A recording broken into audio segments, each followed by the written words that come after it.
Thank you for joining Wars of the Roses as we continue with Part 4, the Kabalah and the Talmud, Book 1, Post-Christian Literature of the Jews, from the Doctrine and Literature of the Cabala by Arthur Edward Waite.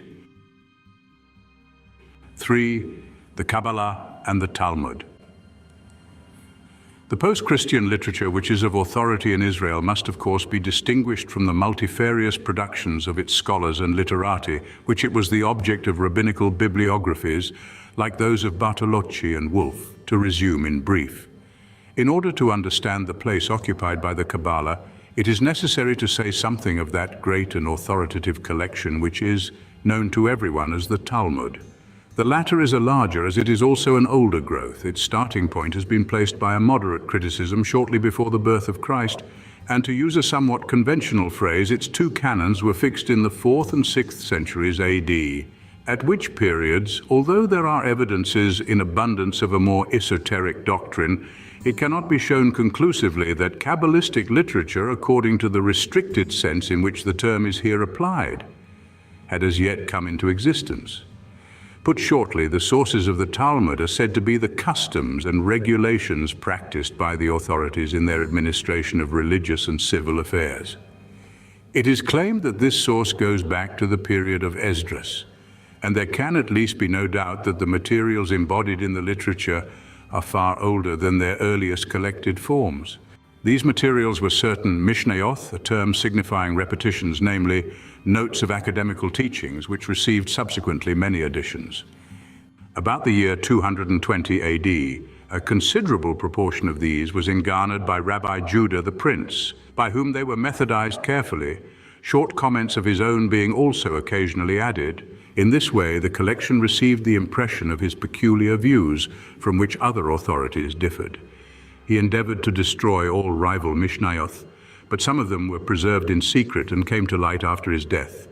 In this way we have A, the Mishnah or repetition, being the Methodist selection of Rabbi Judah, B, the Toseftoth or additions also called Baraitkoth, outsiders or secondary matter, terms applied by the followers of Rabbi Judah to the rival Mishnayot, by which the original collection is said in the course of time to have been almost extinguished.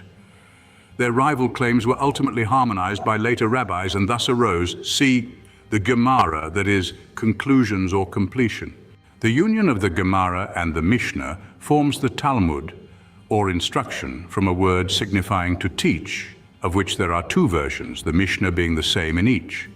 The Gemara, collected by Jerusalem rabbis, representing the school of Tiberius, and R. Yohanan ben Eliezer, with the Mishnah, forms the Jerusalem Talmud, and belongs to the end of the 4th century. The Gemara, collected by Babylonian rabbis, and especially by Rabbina R. Ashi and R. Jose with the Mishnah, forms the Talmud of Babylon, 4 times larger than that of Jerusalem. It was begun in the 5th and completed in the 6th century, but even subsequently to this period, much additional material was gathered into it. It is exceedingly important that we should understand the position which is occupied by the great collections of the Talmud in respect of the literature which is termed technically the Cabala. In the first place, this name, technical or conventional as I have said, has suggested many errors of comparison. By the hypothesis of both literatures, the Talmud is Cabala, even as the Zohar is Cabala, because both are a reception by tradition. But to say that the Talmud is Kabbalistic in the sense of the Zohar is extremely misleading. The cycles are distinct and almost divergent. There is no question as to the age and the great authority of the one, while some centuries of inquiry have not as yet determined the claims of the other. Moreover, if we assume the equal antiquity of both, the nature of the tradition is still generically different. The Talmud is not at least primarily a philosophical system. It is law and commentary. It is the construction placed by authority on the jurisprudence, ecclesiastical and political, of old Israel. It is sociology, not metaphysics, even though it has admitted metaphysics and has accretions which can be termed mystical. To place it by the arbitrary use of a conventional term in the same category as the literature which discusses the mysteries of the supreme crown, the evolution of negative divine subsistence, so-called into positive being, the emanation of the Sephiroth, and the origin, metempsychosis, and destiny of souls, is to make a foolish and deceiving classification. M. Isidore Loeb offers us the equivalent of an admirable distinction between the two literatures in his observations upon the comparative position of the French and Spanish Jews at the period of the promulgation of the Zohar. Talmudic Israel was, he tells us, circumscribed by the circle of the law. It had no horizon and no future. It had no place in the life of philosophy. The Zohar gave to Israel the splendid impulsion of the ideal. It gave philosophy, it created a wide horizon. It brought the exiled Jew into correspondence with the thought of the world. It communicated the eternal. The first result of the confusion in question is to place a wrong construction upon Talmudic literature, to affirm that, as believed of the Kabbalah proper, it possesses a double meaning, and that we are to look below its literal sense. It has been well pointed out that it would be as reasonable to admit a metaphysical construction in the common law of England, the deliberations of a holy synod in the collections of state trials, and a theory of transmutation in conveyancing.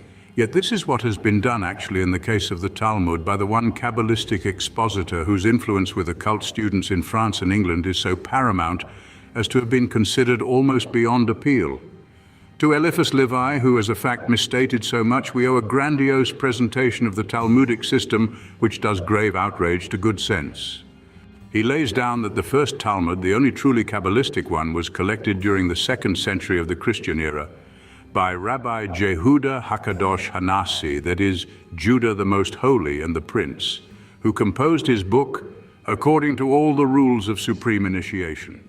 He wrote it within and without, as Ezekiel and St. John have it, and he indicated its transcendental sense by the sacred letters and numbers corresponding to the Bereshith of the first 6 Sephiroth.